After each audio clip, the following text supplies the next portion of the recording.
Gracias, buenas noches a todas y todas. Bueno, tengo que decir que he sido engañado, ¿eh? Más que a hacer una clase, fui invitado a conversar. Disculpen, esta cosa se me ha encollado también. No funciona eso. Ya.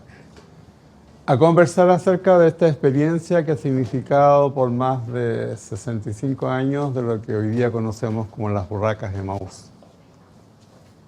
Esta es una experiencia que nació, ya comprenderán, por los años 50.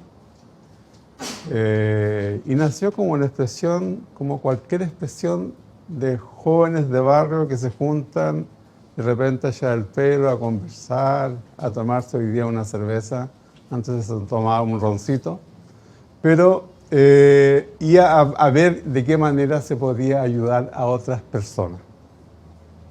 Con esa idea general de un grupo de barrio, San Miguel en concreto, nació este grupo que después, en el largo de su historia, fue profundizando su compromiso y tomando otras decisiones.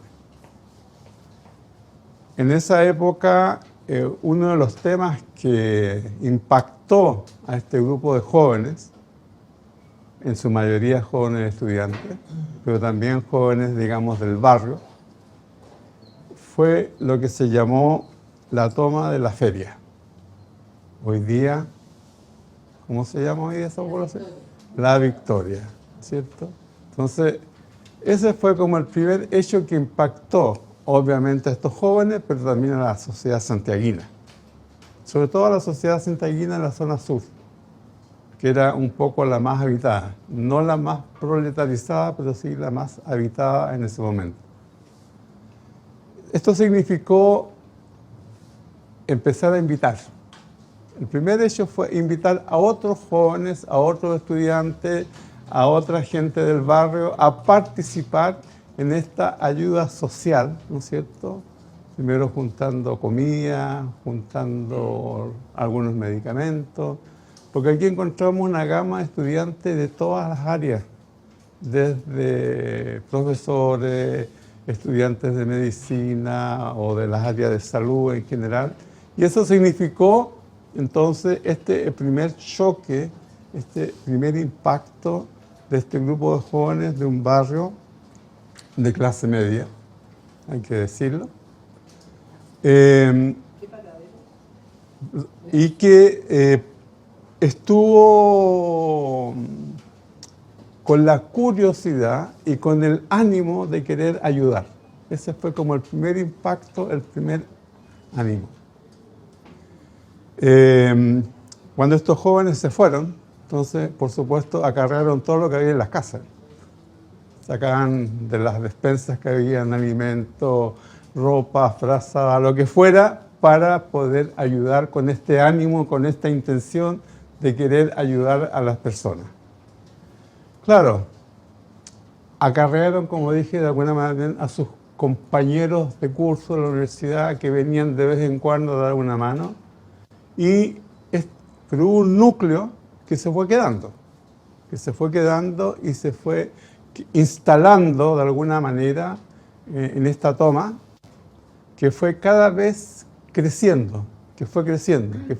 Empezó a llegar gente de otros sectores, la gente que estaba a la orilla del San Juan de la Guada, también se agregó a esta toma, y así fueron naciendo lo que hoy día conocemos como la población de la Victoria, pero todas las poblaciones que están instaladas en lo que era antiguamente toda la Ochagavía, todo el sector de Ochagavía.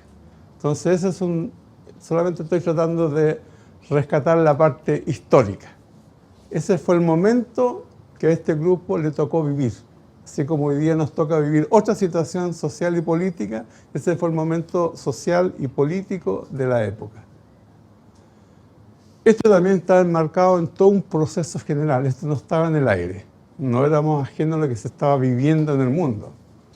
Esa es la época, acuérdense, de hechos importantes, la Revolución Cubana, que parece que fue el hecho más importante en ese momento de América, pero habían otras situaciones que también impactaban. Estaba, por lo menos a nosotros como urracas, nos impactó, por ejemplo, fue la muerte de Camilo Torres. Porque obviamente había un grupo importante dentro de nuestros compañeros que venían de esta ala de la inspiración cristiana. Eran miembros de una de las parroquias cercanas aquí en San Joaquín. Estamos hablando del paradero... No estamos hablando del paradero 9, más o menos. 8, 9. Salesiano, exactamente. Entonces todo eso se fue acumulando y fueron llegando. Comentan las crónicas de la época, que fueron cientos los estudiantes que llegaron a colaborar. Bueno, el hecho de la presencia de estos hechos, en el contexto que nos movíamos, no solamente estuvo la muerte de Camilo Torres, la guerrilla colombiana, también estuvo la muerte del Che, ¿es cierto? Creo que fue otro hito que marcó la vida. Y en el año 70, cuando Salvador Allende asume como presidente de la República. Creo que fueron como 3 elementos, no sé si nos marcaron, pero que fueron importantes en la vida de la reflexión del grupo. Eso en términos generales. Ahora, ¿cómo logramos incorporarnos, ya que nos presentaron como las urracas de Maús? Nosotros nos presentamos normalmente como las urracas. Después hablamos de Maús como una cosa que se agrega, digamos, a la vida del grupo. ¿Por qué urraca y por qué Maús? Nosotros nacimos como urracas. Nacimos en el año 58 como grupo. Formalmente definimos una fecha y un lugar donde íbamos a hacer la inauguración del grupo, y fue el 19 de abril del 58. Pero eso es posterior. Por eso estoy hablando de nosotros nacimos como urracas en el año 58. ¿Quién sabe lo que son las urracas?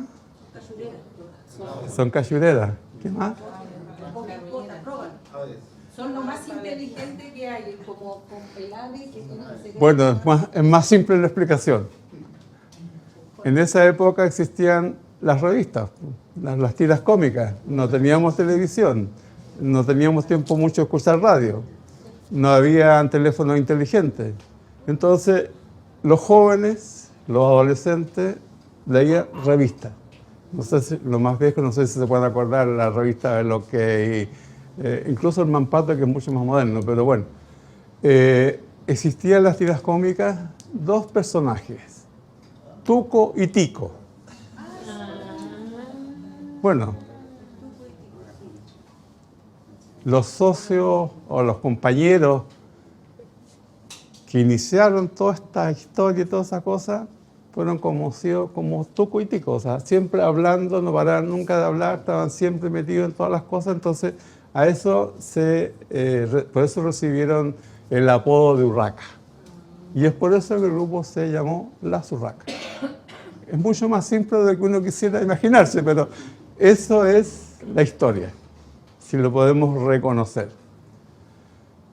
Eso pasó en el año 58, nos metimos en el tema del compromiso de apoyar a la gente que vivía en las tomas de terreno en la población La Feria, hoy día La Victoria, y a partir de eso, o en ese tránsito, también trabajamos ahí en conjunto con las comunidades cristianas. Ahí hubo una influencia, más que influencia, una presencia fuerte de los jesuitas, por ejemplo. El Hogar de Cristo ya comenzaba en esa época con Alberto Hurtado a hacer cosas también en el sector. Y conocimos entonces a Abbé Pierre. ¿A la qué? Abbé Pierre, el fundador de los traperos de Maús en el mundo, el Abate Pierre.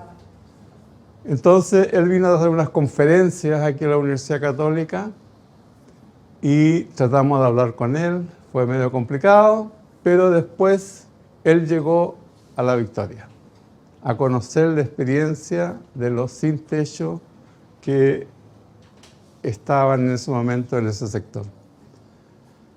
Ahí se logró hablar con él y se le preguntó qué es lo que eran los traperos de Maús, que pudiera explicar, y cómo se podía conocer ese trabajo, cómo podríamos tener alguna forma de tomar en contacto con ellos. Ahora, ¿por qué se buscaba eso? Porque había un tema básico, el tema de la sobrevivencia. Ya dije al inicio que este grupo era un grupo básicamente constituido por estudiantes, lo que significaba que eran dependientes de sus padres, en términos económicos, financieros. Pero el hecho de estar en la Victoria implicaba también autonomizarse. Las familias ya no podían entregar más de lo que estaban entregando y se decidió entonces buscar una forma de vivir, una forma de tener algunos ingresos financieros y económicos, pero no depender ni de la iglesia, no depender de los partidos políticos, no depender, digamos, de nadie. Fue una actitud y una opción que el grupo hizo. Pero cuando uno hace opciones también tiene que rascárselas con la uña. Entonces eso significó, digamos, y en esa búsqueda se conoció a los traperos de Maús, por lo menos en teoría. Se leyó un libro, uno de los libros de Boris Simón, que se llama Los traperos de Maús, y ahí relataban un poco cómo era la vida en la comunidad y todas esas cosas. Cuento corto, el grupo se reunió y se realizó lo que en nuestra jerga o en nuestra historia propia se habla de la primera jornada de estudio. Todos los compañeros que estaban viviendo en la Victoria, más otros que apoyaban, se reunieron, empezaban a hablar, digamos, el por qué y el para qué estamos aquí, y decidieron que dos compañeros, Tuco y Tico, ¿no es cierto?, fueran a Francia a conocer la experiencia de trapero, para saber si eso era posible hacerlo acá en Chile o no. Este viaje comenzó con hartas rifas, hartas fiestas que se hicieron para juntar plata, que permitió pagar el pasaje de Santiago a Buenos Aires.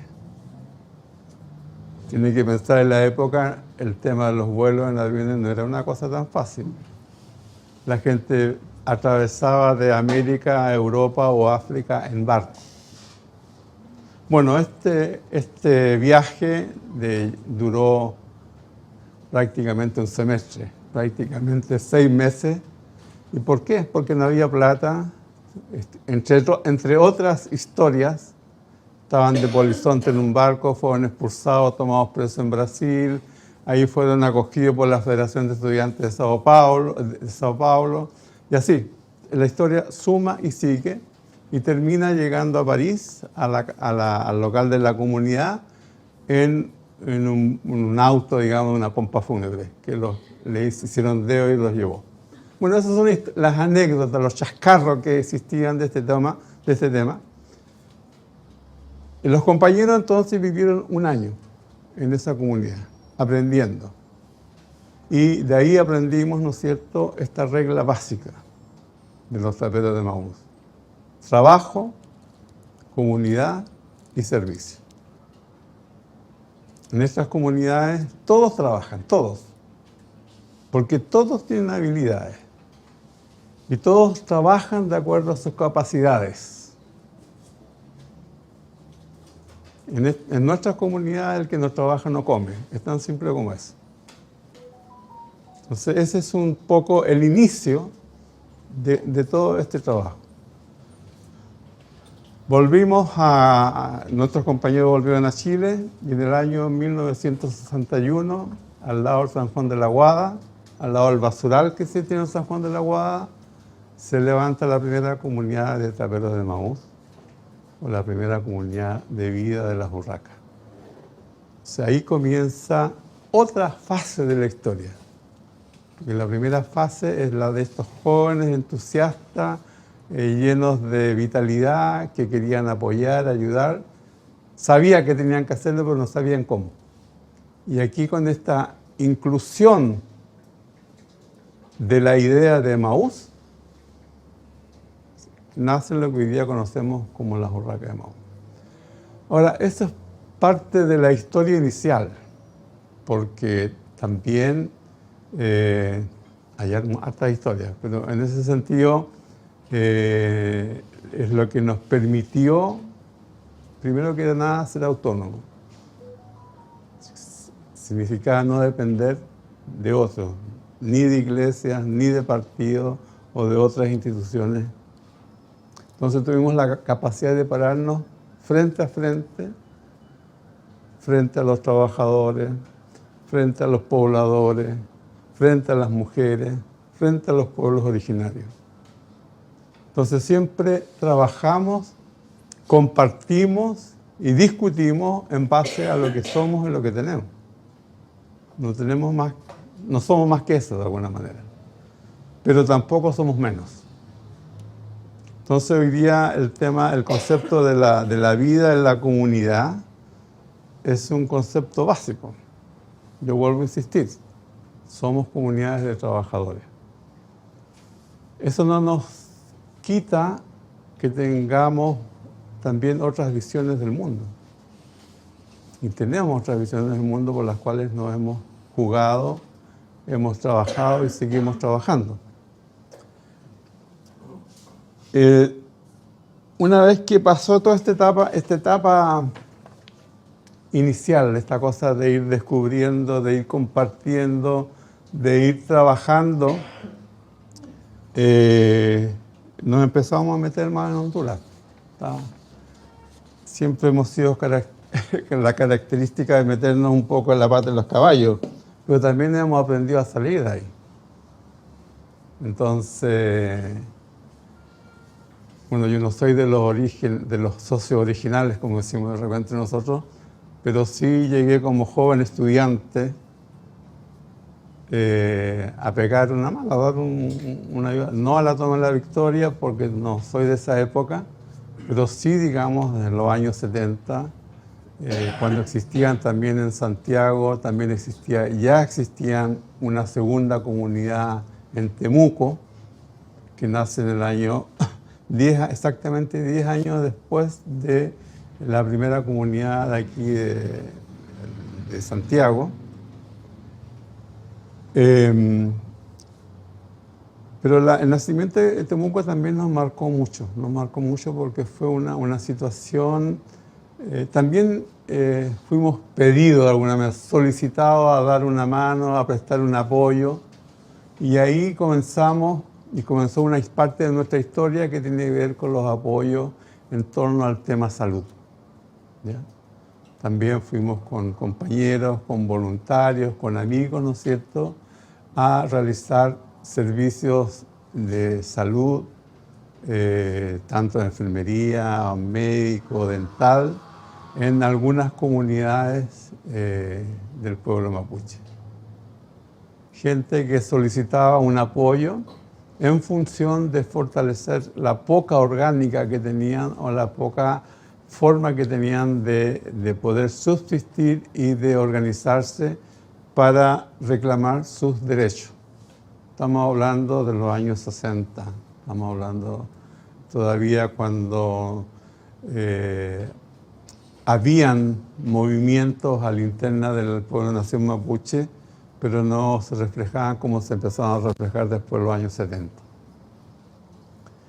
En ese entretanto, fuimos entonces solicitados por un grupo de notables de la ciudad de Temuco, que incluía el obispado de Temuco, a hacernos cargo de una acción social que ellos habían realizado y que hoy día se llama el Hogar Emaús. Habían construido un hogar de acogida para hombres, para personas que venían del campo a la ciudad. Vuelvo a insistir, contextualizar la época. No era fácil venir a la gran ciudad y volverse inmediatamente porque no existían los transportes públicos necesarios para hacerlo. Entonces la necesidad de un lugar de alojamiento digno era importante. Eso lo asumimos como urracas. Dijimos, sí, nosotros nos hacemos cargo. El tema es que había que mantenerlo. Había que entregar alimentación, porque ese servicio del hogar siempre está caracterizado no solamente por una cama digna, una ducha, porque también había que dar comida para cenar, había que preparar un desayuno para que la gente después pudiera ir a hacer sus trámites a los servicios públicos, y eso costaba plata. Entonces, la solución fue armar una nueva comunidad de traperos de Emaús, que hicieran lo mismo que hacían en Santiago, que hacían lo mismo que lo que hacían por allá en otra punta del mundo. Una comunidad, ¿no es cierto?, que trabajaba, ¿no es cierto?, que producía bienes, producía plata, ¿no es cierto?, para su propia vida, pero también para prestar un servicio a los otros. Y así nace nuestro trabajo en la comunidad de Temuco, o sea, en la zona de Temuco. Claro, con harta historia, con harto chascarro, y en ese intertanto nos pilló el golpe de Estado. En ese intertanto nos pilló el golpe de Estado, entonces, y nuestra comunidad en Temuco fue arrasada por los militares. Nuestros compañeros, sobre todo la comunidad de vida, se mantuvo estoica y trabajando en presencia. Estuvimos muchos años con intervención militar, pero ahí estuvimos haciendo lo mismo que hacíamos siempre. Nuestros dirigentes fueron expulsados del país, y hay que decirlo porque fue la BPIER que vino a intervenir, a discutir con los milicos, ¿no es cierto?, hasta que logró sacar a los dos compañeros y sus familias que estaban ya frente al pelotón. Entonces esa es la historia en general de Temuco. Nosotros seguimos trabajando, ahí tuvimos algunos trabajos más intensos, seguimos apoyando las comunidades mapuche. Durante todo este tiempo, la dictadura y postdictadura, estuvimos trabajando en su organización, pero también en cosas prácticas. O sea, había que producir, ayudar a producir en el campo, con programas de semillas y cosas por el estilo. Bueno, eso es un poco lo que pasó en Temuco. Ahora, después de todo este tema, bueno, Santiago, ustedes se pueden imaginar, o sea, Santiago, la capital, donde el grupo era más grande, en donde justo para la época del golpe nosotros habíamos comprado un local porque no teníamos un espacio propio, teníamos un local prestado por la parroquia, allá al lado del San Juan de la Aguada. Conseguimos un local que compramos en lo que era en ese tiempo el antiguo Barrancas, en Pudahuel. Y ahí nos instalamos. Y justo nosotros nos cambiamos del San Juan de la Aguada al local de Pudahuel, hoy día Pudahuel, el 19 de abril del 73. Entonces, salimos del sector del conflicto del San Juan de la Aguada, llegamos a un sector semi-rural en la época, donde no éramos muy conocidos, también un punto a favor, pero nos instalamos ahí y ahí estamos hasta hoy día, en esa comunidad, haciendo este trabajo. Recolectamos, recuperamos, vendemos y servimos, que es un poco, en términos sintéticos, lo que hacen las comunidades de traperos de Emaús. Posterior al golpe y todas estas cosas que estamos haciendo, iniciamos nuevamente, porque habíamos comenzado en 2 oportunidades anteriores un trabajo en Concepción.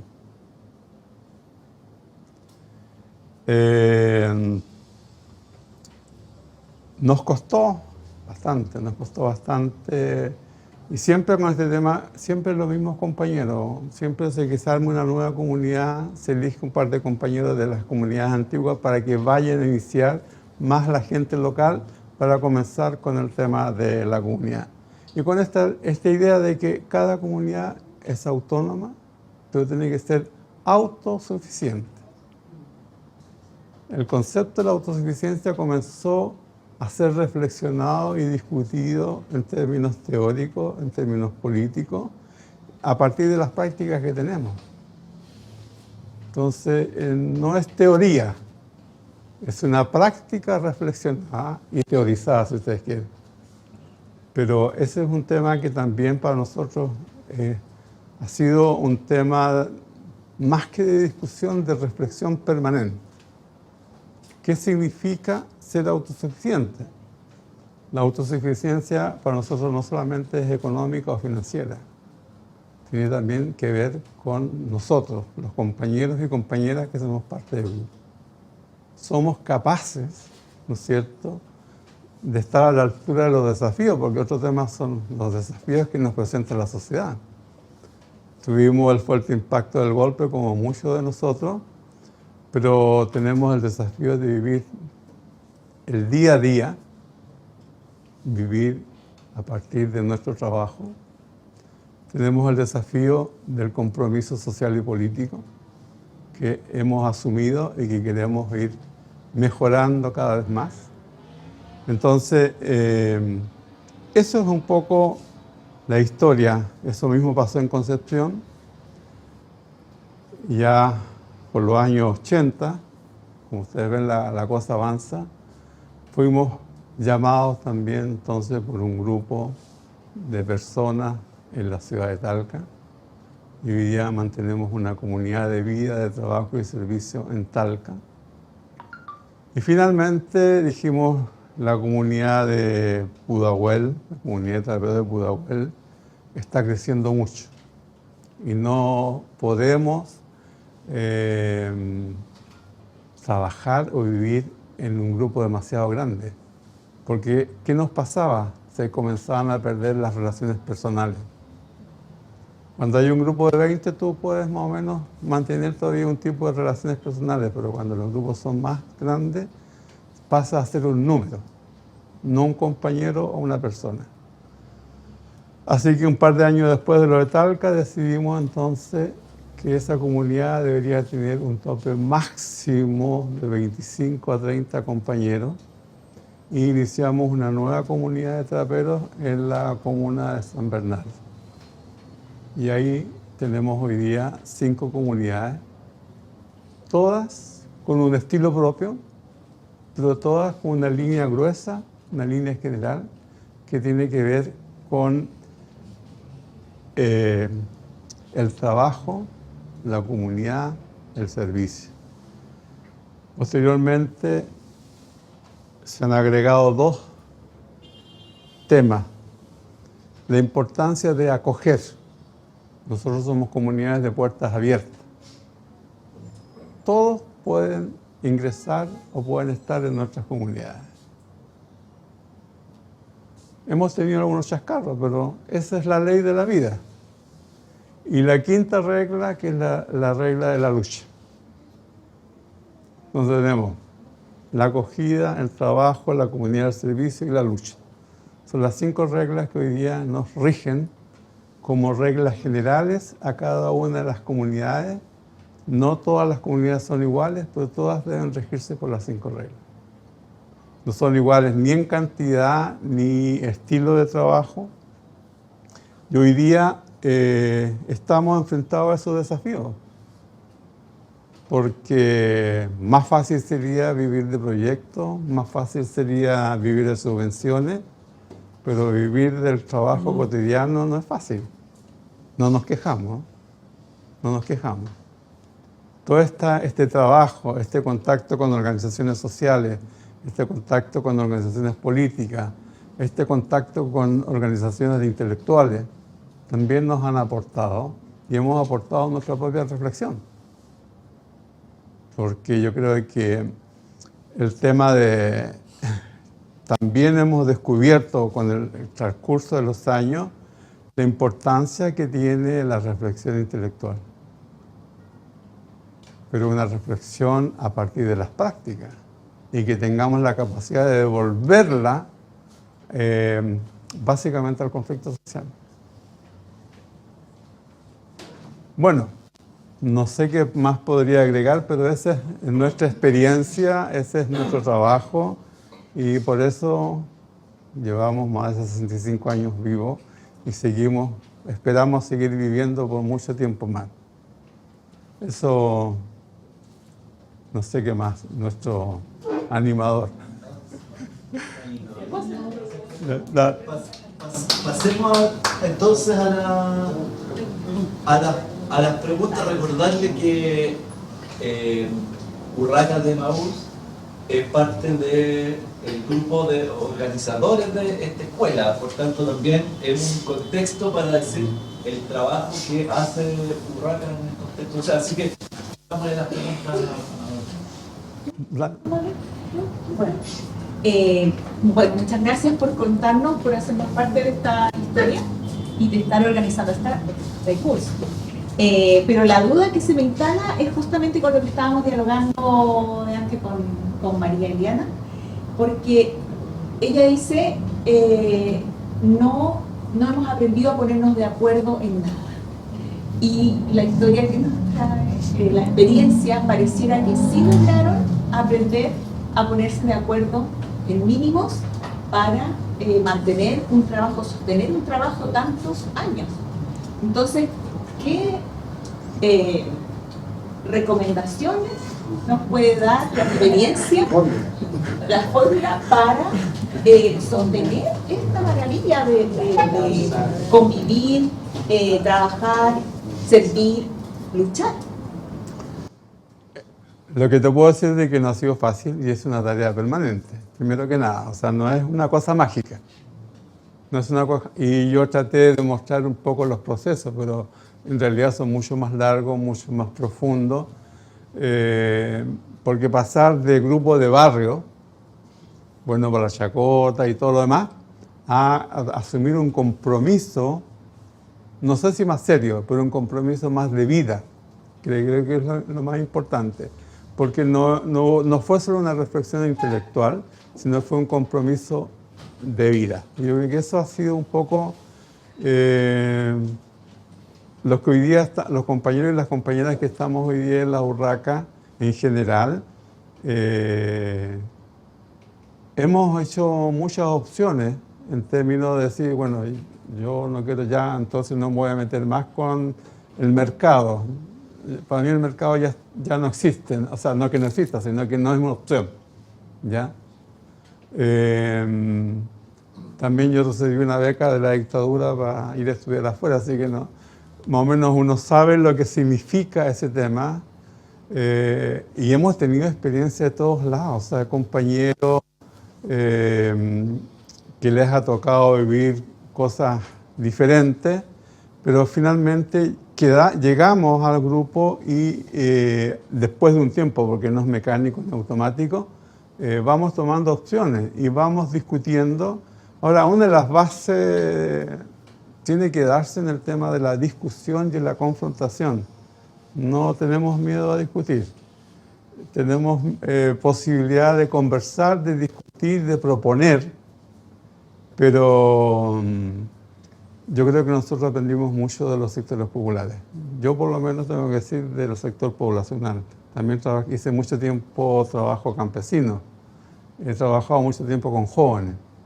Entonces comenzamos con los famosos sindicatos independientes de la séptima región. O sea, hay cosas que uno después de los años empieza como a revalorar, no para copiar, sino para entender de que eso era posible y que había que comenzar hoy día a buscar nuevas formas. Pero el tema tiene que ver con la disponibilidad, si estoy dispuesto o no. También lleva a conflictos, por ejemplo, con tus núcleos directos, o sea, con tu familia. Pero significa también que tienes que tener la capacidad de poder, no de enfrentar, sino de convivir o demostrar a tu entorno, digamos, que esto es posible. Y que no es ilusión, que no es fantasía, sino que es algo concreto. Porque si yo no trabajo, no como. Lo único que no me rijo por las leyes del mercado. Eso. Aquí hay una pregunta y ahí vamos contigo. José, ¿estás ahí? José, ¿tiene la mano levantada? Se fue. Me interesa saber y felicitar, o sea, yo admiro mucho esto que señalaste del tema de la autogestión, de la Suficiencia. autosuficiencia. Ustedes reflexionaron al respecto. ¿Tienen material de esas reflexiones? Porque a mí me pasa que hoy día uno conoce organizaciones que se declaran independientes, pero están de los primeros postulando a fondos de la MUNI, del Estado, y entonces ahí pierden esa autonomía que señalan. Y, por ejemplo, también en los tiempos, yo estaba pensando en mi experiencia en comunidad cristiana en 1840, y entonces también ahí hacían como cartillas educativas. ¿Ustedes tienen ese material que uno pueda...? Tenemos, pero ahí tengo que buscarlo. No tenemos, de hecho el tema de la autosuficiencia es un tema que nos ha costado años, no ha sido un tema fácil para nosotros, porque es el tema de no perder el hábito de la reflexión. Nosotros hablamos siempre de acción, reflexión, acción. Ese axioma que es básico, pero que de repente se nos olvida. Cuando hacemos un análisis, cuando hacemos una reflexión de lo que hemos hecho, estamos tratando también de incorporar este axioma. Y lo hacemos, esta reflexión de lo que estamos haciendo, para ver si nos resultó o no nos resultó, si podría ser mejor o no. Es precisamente para eso, para mejorar la acción. Ahora, la acción no la hacemos sola y no la hacemos para otros, la hacemos con otros. Nosotros tratamos de no pensar por otros, tratamos de pensar con otros, que es diferente. Porque juntos podremos buscar caminos a un problema o podemos buscar una propuesta común. Y es por eso que participamos en este colectivo, por ejemplo. Porque son distintas miradas en la búsqueda de un objetivo común.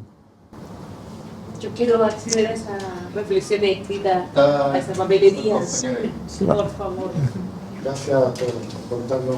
Yo quisiera profundizar un poco, que profundizara un poco sobre cómo es la vida diaria en la comunidad, cómo son las relaciones económicas, porque ya que no está el mercado ahí, y cómo cumplen dentro de los cinco pilares o máximas que ustedes tienen, la de la lucha y la de la formación, la educación, cosas así. Bueno, yo parto nuevamente remarcando que no ha sido fácil. Que este es lo que yo hablo en pocas palabras, es el fruto de más de 50 años de práctica y de reflexión. Por una parte, el tema de las prácticas tiene que ver con el rol que tú juegas, o que quieres jugar, o que podrías jugar dentro del grupo. Nosotros decimos que aquí todos son importantes. Por ejemplo, esta idea de que todos trabajan. El concepto del trabajo, entonces, quiere un valor, no en términos porque voy a ganar más o voy a ganar menos, sino que en términos de que voy a aportar a una idea o a un trabajo concreto. Y agregamos que todos trabajan de acuerdo a sus capacidades o habilidades. Si me dicen a mí, oye, hay que ir a apoyar el taller de mueblería, seguro voy a terminar con todos mis dedos morados porque me he pegado en el martillo, porque no tengo esa habilidad para trabajar en un taller de mueblería. Pero eso es un tema que es importante y que el grupo te reconoce como valor, así como también reconocemos a los flojos. ¿Sí? Sabes que este compañero lo único que quiere es sacar provecho, como se dice normalmente, del trabajo de los otros. Entonces, esta idea de que todos trabajamos, porque el que no trabaja no come, tiene que ver con ese concepto. Pero hay una distribución hacia el trabajo, se levantan en la mañana, no van a desayunar. No, por supuesto hay normas. Cada comunidad tiene su norma. Es decir, te voy a decir una comunidad que estamos, bueno, la Mónica y después la vamos a hablar. Pero sí, no, pero o sea, cada comunidad, tenemos un sistema de, en cada comunidad, en cada grupo hay un responsable general que se llama, que está un poco como supervisor de todo. Pero quien conduce, quien toma las decisiones es un colectivo. Y eso nosotros lo llamamos en términos de nuestra sabería, es un equipo central. Ustedes van viendo la nomenclatura. Un equipo central que planifica, controla el trabajo que se ha propuesto el equipo. Hay todo un sistema de todas las reuniones todos los lunes o todas las semanas para planificar la semana, que corresponde a un programa semestral y eso corresponde a un plan anual. Entonces todo eso está más o menos... y cada uno de los grupos lo va asumiendo, de acuerdo a sus habilidades, capacidades y todo lo demás. Y después cuando porque también nos juntamos a nivel nacional, hacemos nuestros encuentros, cuando aquí les consta que de repente lo hemos convocado, oye, vengan porque queremos que nos entreguen algunas pistas, algunas luces acerca de algún tema. Pero eso, ese es el secreto de alguna manera. Todos trabajan y todos participan en el ejercicio del trabajo, pero también todos los equipos van recibiendo, todos los compañeros, por ejemplo, todos tenemos, si hacia allá iba tu pregunta, también recibimos ¿cómo se podría decir en buen chileno? Plata para el billete, un billete para el bolsillo. Claro, pero para las cosas básicas. Un estipendio. Claro, no sé si un estipendio, suena muy bonito. Pero, por ejemplo, si yo estoy en la comunidad, si yo vivo, porque una cosa es que tú vives en la comunidad y hay compañeros que viven fuera de la comunidad. Los que están dentro de la comunidad, viven en la comunidad ¿qué te ofrece? Todas tus comidas, te ofrece ropa, te ofrece un lugar para dormir, ¿no es cierto? Te ofrece espacio de recreación, eso.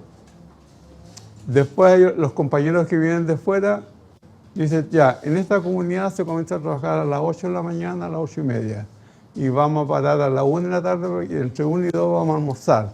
Y después de 2 a 5, de 2 a 6, se sigue trabajando y después comienza el famoso tema de los turnos. Claro, porque hay que seguir viviendo, es como una casa. No es que terminó el trabajo y me voy a encuevar a mi pieza o voy a salir a echar el pelo no sé dónde, sino que también tengo responsabilidad dentro de la comunidad. Porque ¿quién hace el aseo en la comunidad? ¿Quién se preocupa de que no entre nadie que no corresponda a la comunidad?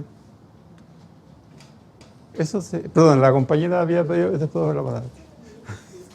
Te agradezco bastante la exposición. Yo asumo mi ignorancia al respecto porque yo tenía entendido en mi información de que los traperos de Maú, la urraca de Maú, provenían de un movimiento juvenil de la JOC, de la Juventud Obrera Católica, que por ahí partía un poco la temática, que en realidad la mayoría de los que militaban en esa organización, que a la final les pertenecía a la Fundación Carral, terminaban todos siendo de izquierda, todo revolucionario y todo comprometido. Eso quería dejar por un lado. Lo otro, el hecho de que haya sido en San Miguel, yo soy de allá, nací por allá, y que no tengamos esa información tan fluida o tan transparente. Yo me pregunto lo siguiente: ¿cómo hacer, ya que sé que usted tiene un compromiso político, social, cómo hacer para que poder integrar, digamos, el conocimiento y la información, ya que las organizaciones sociales hemos tenido que hacer ollas comunes, repartir durante la pandemia alimentación, yo creo que ustedes hicieron lo mismo? ¿Cómo hacer de que eso se conjugue? Porque todavía existe la olla común, todavía tenemos organizaciones que funcionan en torno a eso. Hay campamentos voladores. Los campamentos, claro. Entonces, ¿cómo hacerlo para que la burraca se confabule un poco con las organizaciones de ese nivel? Que no sean como un grupo tan... Porque aunque ustedes no lo son, se ven como una élite social. Entonces, eso, ¿cómo aterrizar? No tengo la receta mágica, pero sí el tema es, bueno, en realidad tratamos de ser de bajo perfil, no tenemos por qué andar propagandeando lo que hacemos, lo que no hacemos y todo lo demás. Pensamos de que tratamos de ser honestos con nosotros mismos, primero que nada. También tenemos dificultades como todas las organizaciones, pero los principios básicos no se transan. No se transan. Y yo fui por muchos años, o por varios años, no por muchos, digamos, responsable de comunidades. Entonces, en realidad he pasado, creo que por todas las funciones que hoy día hay en la Urraca. Pero eso tiene que ver con el tema de los grados de compromiso de los compañeros y las compañeras. O sea, estuve viviendo un tiempo largo en Talca cuando recién comenzó la comunidad porque había que darle cierta consistencia al grupo.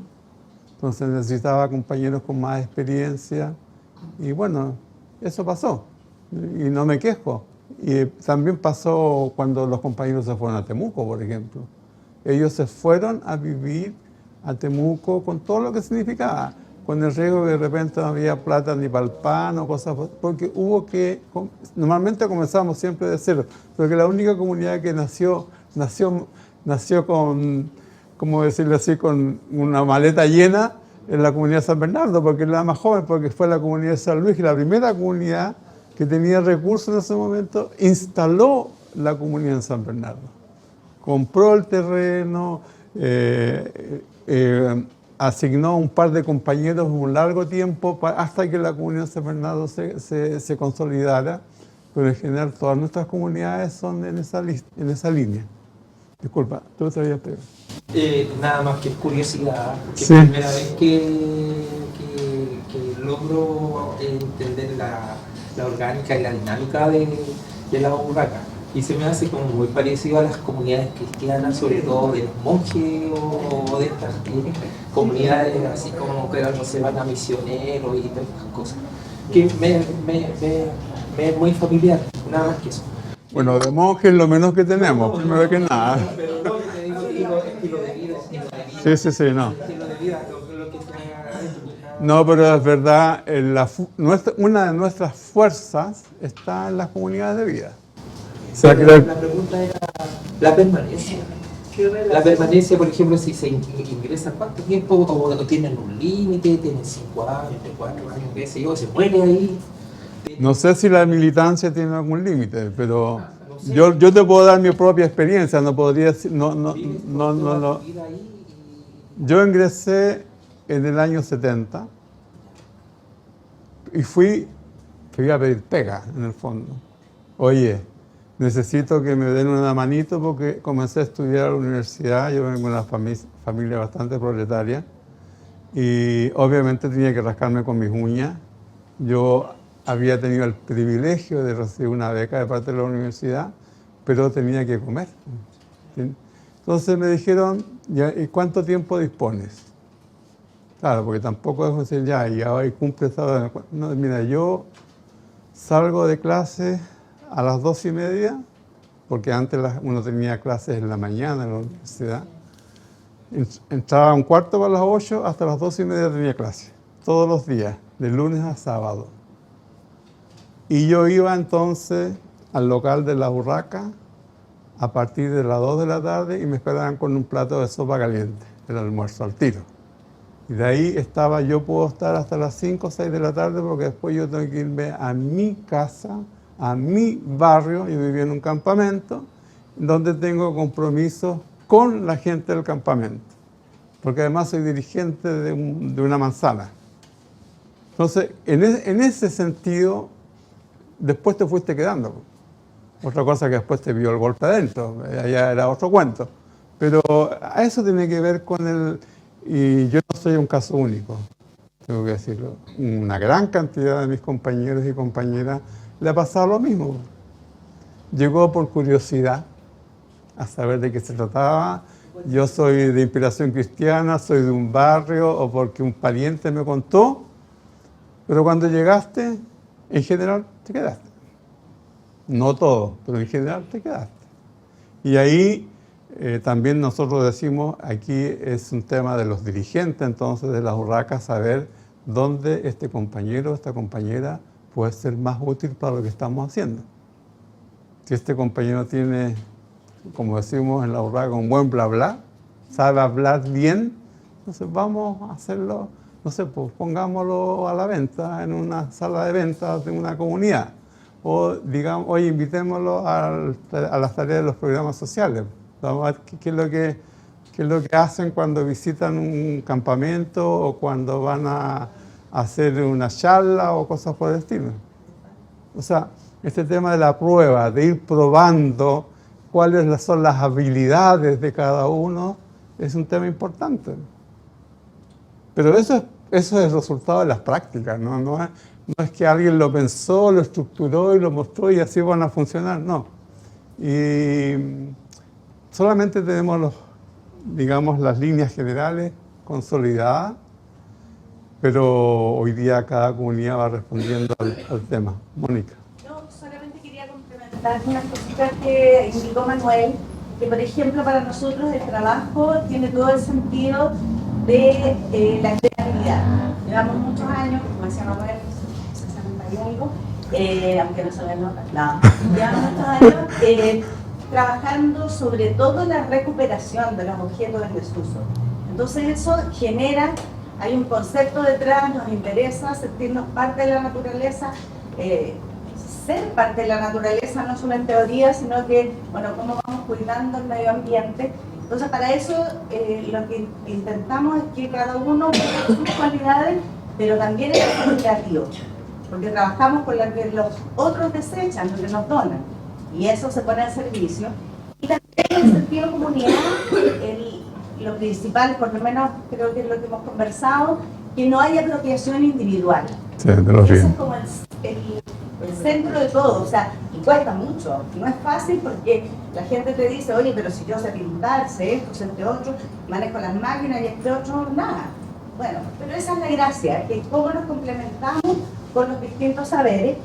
Y lo último que quería acotar, que nosotros también adherimos a las reglas de Emaús, de los compañeros de Emaús, a nivel del movimiento que nació en Francia, que dice que frente a cualquier sufrimiento humano tenemos que hacer algo, tenemos que actuar, tenemos que ir con la respuesta inmediata, como las ollas comunes, bueno, el niño para pelar, los zapatos, responder. Pero también tenemos que responder a las causas, tenemos que trabajar por destruir las causas. Y ahí viene lo que Manuel decía como programa social, que términos muy propios nuestros, pero que tiene que ver con estas alianzas con otras organizaciones. Y ahí nos hemos ido encontrando con la radio, bueno, con la plataforma antiimperialista, con Andrés, con mucha gente, y ahí tú vas encontrando en eso. Y nosotros ponemos cosas, por eso que también una de las ventajas es que tenemos algunas cosas, entonces entregamos los mobiliarios, algunas cosas, podemos prestar, podemos donar, pero también la idea es trabajar no solo en entregar cosas, sino que también en ser compañeros de ruta, digamos. Esa es un poco la filosofía, y tenemos un libro que se llama Los saberes, los sentires y el conocimiento, que, respecto a la pregunta que le hacían al comienzo Manuel, las urracas, además de ser parlanchinas, se roban o se llevan a su nido lo que les llama la atención, Lo que brilla. y lo que les gusta y se lo llevan, pero devuelven. Eso también ha sido una característica nuestra, por eso el nombre de este libro, porque también, por ejemplo, el sentido de comunidad, lo que decía el compañero adelante, claro, monjes no somos, pero el sentido de comunidad se tomó de los jesuitas. ¿Pero tienen celibato? No, pero el sentido de la comunidad es No somos fanáticos. jesuita, porque hubo un tiempo, sobre todo cuando estaba el padre Jordan de Res, cuando el hogar de Cristo no es el monstruo que es ahora, sino que cuando realmente tenía otra vocación, claro, y ahí había mucha relación con los curas de las poblaciones. Entonces también se fue sacando conceptos entonces es muy bonita el sentido de la burraca, a mí me gusta mucho, y muchos años también, pero no es fácil porque también se nada contra la corriente, y hoy día los valores no son justamente eso. Entonces cuesta mucho, los compañeros que llegan a las comunidades generalmente, y sobre todo de 10 años a esta parte, hay mucho tema de deterioro por drogas, entonces cuesta mucho el tema de recuperar el sentido del trabajo. y que no vienes a que te asistan, sino que vienes a entregar lo que pueden entregar ahora. Agregando a lo que dice la Mónica, cuando se habla del principio de Maús, también se habla de las causas y sus responsables. Es sus responsable. Y eso te pone en una postura política frente al sistema. ¿Sí? Entonces, desde ahí también surge y se nutre y se alimenta, digamos, de estos principios cristianos que inspiraron también a cristianos por el socialismo y en general a los luchadores de la teología de la liberación, que también entrega elementos como la solidaridad, la fraternidad y la lucha por la justicia. Entonces también se agrega este tema de trabajar y luchar, porque es la lucha contra el sistema, pero no solo contra el sistema, sino que también contra los que sostienen el sistema, que son los responsables. Y por eso estamos acá. Bueno, solamente para cerrar, de que ya como se ha planteado, hemos tratado de sintetizar hoy día, digamos, después de 60 años, la postura de la Urraca, o digamos qué es lo que la Urraca puede continuar haciendo, que lo hemos rescatado de tres elementos que nos parecen súper importantes. Por una parte, la sabiduría popular. Creo que la sabiduría popular que uno encuentra en las poblaciones, en los sindicatos, en el campo, en la ciudad, nos ha ayudado a no solamente a sobrevivir, sino que también a reflexionar acerca de nuestro trabajo y hasta dónde apuntarlo. También está la sabiduría ancestral, sobre todo la sabiduría de los pueblos originarios. Nuestro encuentro con el pueblo de la nación mapuche ha sido muy importante en nuestra reflexión teórica, sobre todo a partir de la cultura ancestral. También hemos tenido contacto con otros pueblos originarios, con el pueblo aymara en Bolivia, por ejemplo, y con el pueblo quechua, básicamente en Ecuador. Pero de ello hemos rescatado muchas cosas y eso tratamos de aplicarlo también a la interna de nuestras dinámicas y trabajo. Y también el otro tema un poco que es importante, ¿no es cierto?, el conocimiento científico, esta cosa de estudiar en forma científica los fenómenos sociales y políticos de esta sociedad. Eso es un poco para... En esa etapa estamos hoy día, de esos tres elementos de la sabiduría y el conocimiento. Eso, compañeros, compañeras. Quiero hacerte una pregunta, Honor. Dime. Y continuando con una anterior, ¿de qué manera esta experiencia comunitarista que ustedes han acumulado en todos estos años se puede también ir transfiriendo a un mundo popular, a un movimiento que está buscando nuevas formas de organizarse, que está buscando nuevas formas de hacer política en una convivencia social? Lo hemos comentado en otro momento, quienes venimos de una estructura más burocrática, todos estos elementos para nosotros son nuevos y los asociamos a esta idea de ir construyendo el nuevo mundo, no cuando nos tomemos el Palacio de Invierno, sino que empezar a cambiar nuestra mentalidad e ir construyendo unas relaciones sociales, personales, desde ahora. Cuestión que estaba fuera de nuestra cabeza hace años atrás. Entonces, ¿de qué manera esta experiencia comunitarista de relaciones, no solo por el trabajo, sino que de otras formas, que creo que esta es la idea que nos hemos de alguna manera hemos quedado también un poquito a la expectativa de esta forma autogestionaria en el lenguaje que más conocemos nosotros, digamos, más que de qué manera ese principio autogestionario también es parte de esta transferencia de conocimiento, de experiencia que ustedes tienen hacia este mundo, a este movimiento popular. No jerárquico, además, eso es lo interesante.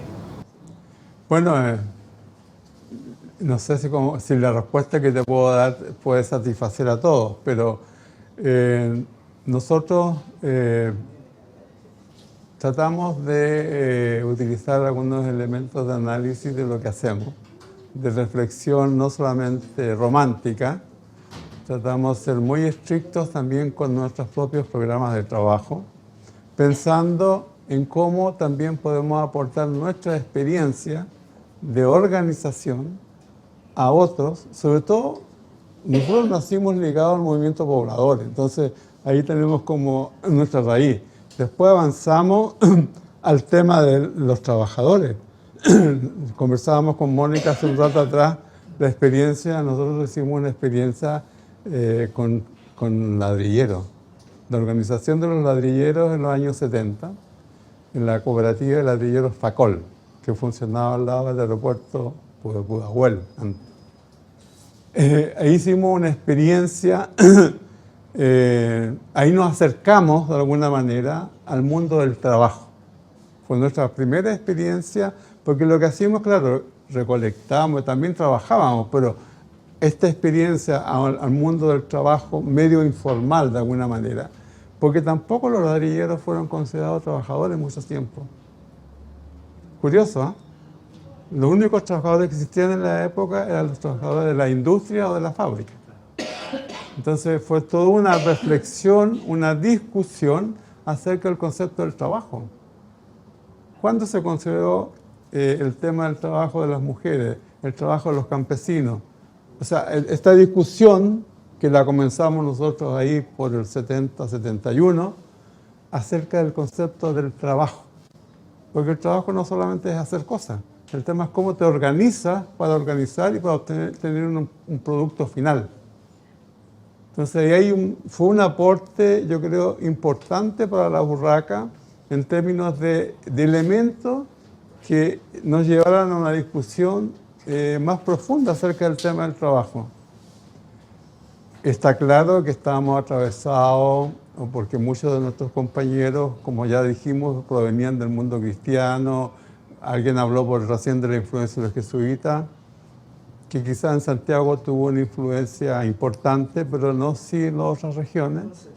Entonces, ese es un tema no menor, que todavía no que nos pena, sino que todavía no tenemos como un elemento para seguir reflexionando o profundizando reflexiones en esa línea. Porque trabajar no es solamente hacer cosas, en función qué es lo que aporta el trabajo al conjunto de la sociedad, qué es lo que aporta ese trabajo a la construcción de un mundo mejor. El tema de incorporar en nuestra discusión la reflexión de los pueblos originarios ha sido muy importante para nosotros.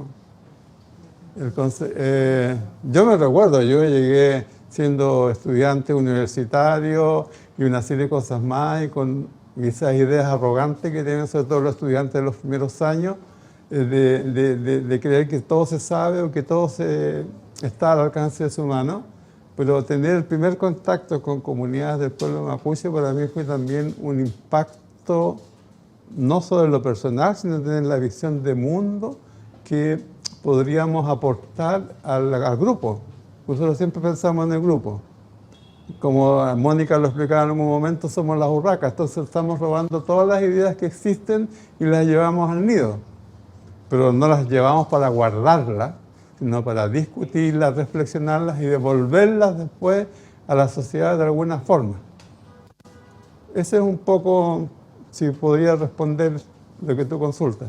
Y lo último, abrirse a otras regiones, a otros países, por ejemplo, ¿lo han hecho? ¿Han recibido invitación? Bueno, nosotros fuimos llamados, por ejemplo, y estoy hablando antes de los 70, a colaborar en la construcción o en el apoyo a los grupos de traperos de Maús en Perú, básicamente en Lima. Hemos estado metidos con los traperos de Maús en Argentina, en Brasil, en Colombia, o sea, donde hemos sido llamados a la discusión, porque nos gusta discutir, a la reflexión, a la discusión y a la propuesta. No se trata solamente de lucubrar ciertas ideas, sino decir cómo esta idea lo podemos llevar a la práctica. Entonces eso es lo que estoy tratando de decir, es que somos miembros activos de lo que hoy día se conoce como el movimiento de Maús. Entonces, y eso asumimos las tareas que nos corresponde asumir, ¿no? Eso. Gracias.